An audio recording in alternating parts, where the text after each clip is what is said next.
Hi, and welcome to another episode of Hot Takes with me, the Silver Fox. Now, the MP, David Warburton, has resigned from Parliament.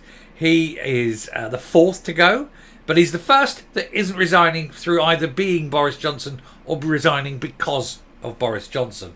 No, this guy is resigning because he was found nose deep in a bowl of Colombia's finest export. He'd downed half a bottle of Japanese whiskey. He then allegedly harassed a female aide. He's denying that, of course, but then he will do. But he did admit to taking an awful lot of the old white marching powder. So that is there. We're going to have a look at that. But also, and this is the bit that makes your head whirl. The Tories are delusional because they're saying that they are going to win all four of these upcoming by-elections. Maybe they're all on the white powder. Who knows? There's got to be something. There must be something going on, because no one with any understanding of what is going on at the moment would say they're going to win one, never mind all four. But we'll take a look at it. Here goes. So senior Tories, who have obviously been on something, insist they can win all four upcoming by-elections after David Warburton became the fourth MP to resign in little more than a week. All of a sudden, there is going to be nobody left in the Tory Party. They'll all have resigned. Conservative sources dismissed claims of nerves over upcoming by-elections. And that's quite obviously a lie. Their little sphincters will be doing that. Senior Conservatives insist the party can win all four upcoming by-elections after yet another MP resigned from the Commons at the weekend. Not a chance in hell. David Warburton became the fourth MP in little more than a week to announce they were standing down, following Boris Johnson, Nadine Dorries and Nigel Adams. In an interview with the Mail on Sunday, Mr Warburton admitted taking the white stuff after drinking tons of incredibly potent Japanese whiskey. But he denied claims that he had harassed a female aide in his Westminster flat. Well, he's going to, isn't he? He's not going to admit to anything like that. Mr Warburton won Somerton and Frome with 19,213 majority at the last election, but the Lib Dems, who previously held the seat, are confident of retaking it. Well, when the voters say, well, we put this guy in from the Tories, he's then got absolutely sloshed on Japanese whiskey, so he couldn't even use good old Scotch whiskey. And I've got some Suntory downstairs, but I'm not overly keen on Japanese whiskey, if I'm absolutely true. But anyway, that's, you don't need to know that, do you? Anyway, so they've seen him getting sloshed on this Japanese whiskey, and then go in and put, quite a lot of white powder up his left ooter, So it isn't going to bode well. They'll get punished at this election, this by-election, and plus everything else that's happening within the Tory Party. I think that they're going to be hard pushed. Put it this way: the Tories be hard pushed to not be embarrassed. Never mind win it. Anyway, some expect Labour to take the former PM seat in Uxbridge and Mr Adams' Selby constituency in Yorkshire, while the Lib Dems believe they can overturn Miss Dorries' huge majority in Mid-Beds. Of the four, Dorries' seat for the Tories in Mid-Beds is possibly the only seat that they would have a chance of retaining. But even then, I wouldn't bet the house on it. Wouldn't bet the farm on it. I wouldn't say.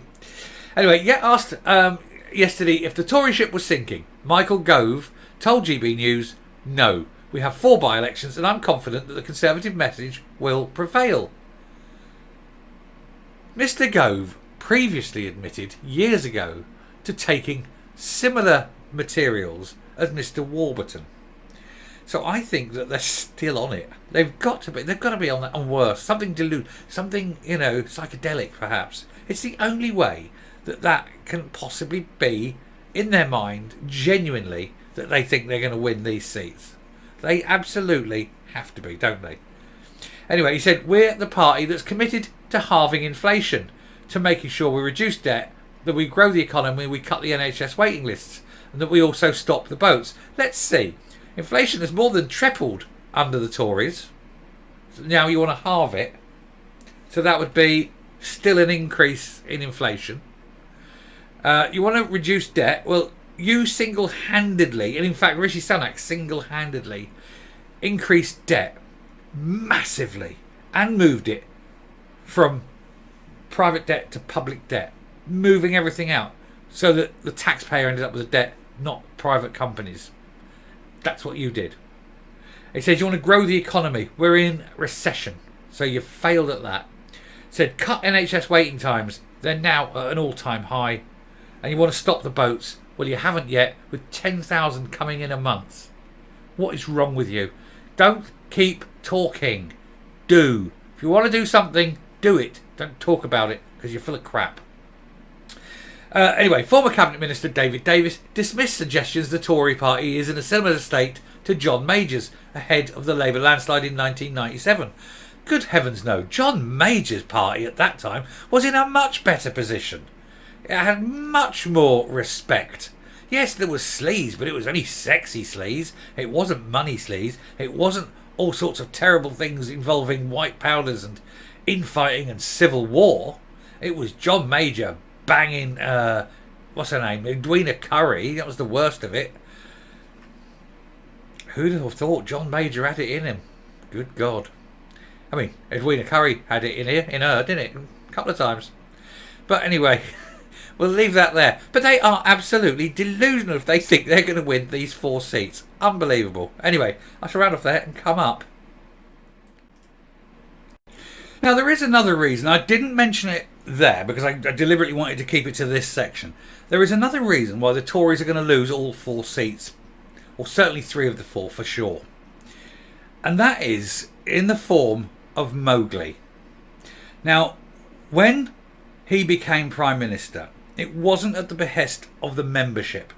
The party members voted for Liz Truss, but the Parliamentary Conservative Party said no, got her out and imposed Rishi Sunak against the wishes of the members. And the members remember this. The members are furious. And I've mentioned this before. I have a friend who's a member of the Tory Party. And he's saying that they're absolutely livid about it. He says, and these by-elections, says they will be the message that they're sending. He said, and a lot of people will either not vote for the Conservatives by not voting for anyone, or actively vote for someone else, just to send the message. They don't like Rishi Sunak. He's unpopular in the party. He's unpopular with half the parliamentarians. Half the actual MPs don't like him. And especially the backbenchers who are sitting there now knowing that they're coming to the twilight of their careers because there's no way they are going to win the seats that they need because of the margins. And they look at Rishi Sunak and they say, it's him. It's always him. And so, you know, there's no wonder that the Tories are going to get wiped out at the next election. They haven't got a united party. They haven't got a clue. And their own members are furious with the MPs for picking Rishi Sunak. So it's sayonara for at least 2 elections, I reckon. And so all this talk about them going, oh, we're going to win these 4 by-elections is just that. It's just talk. It is definitely not going to happen. And I shall finish there. Thank you very much for listening. If you like what you're seeing here on the channel, please do hit that subscribe button, ring the bell, leave a like, leave a comment. Please share the video. Definitely, please do subscribe if you're a regular viewer who hasn't subscribed. We're getting tantalisingly close now to the 5,000. And, you know, just go cling, cling, cling and we'll get there. And that will be absolutely super. Thank you very much. Anyway, until next time, stay safe, stay well, vote strategically, and goodbye.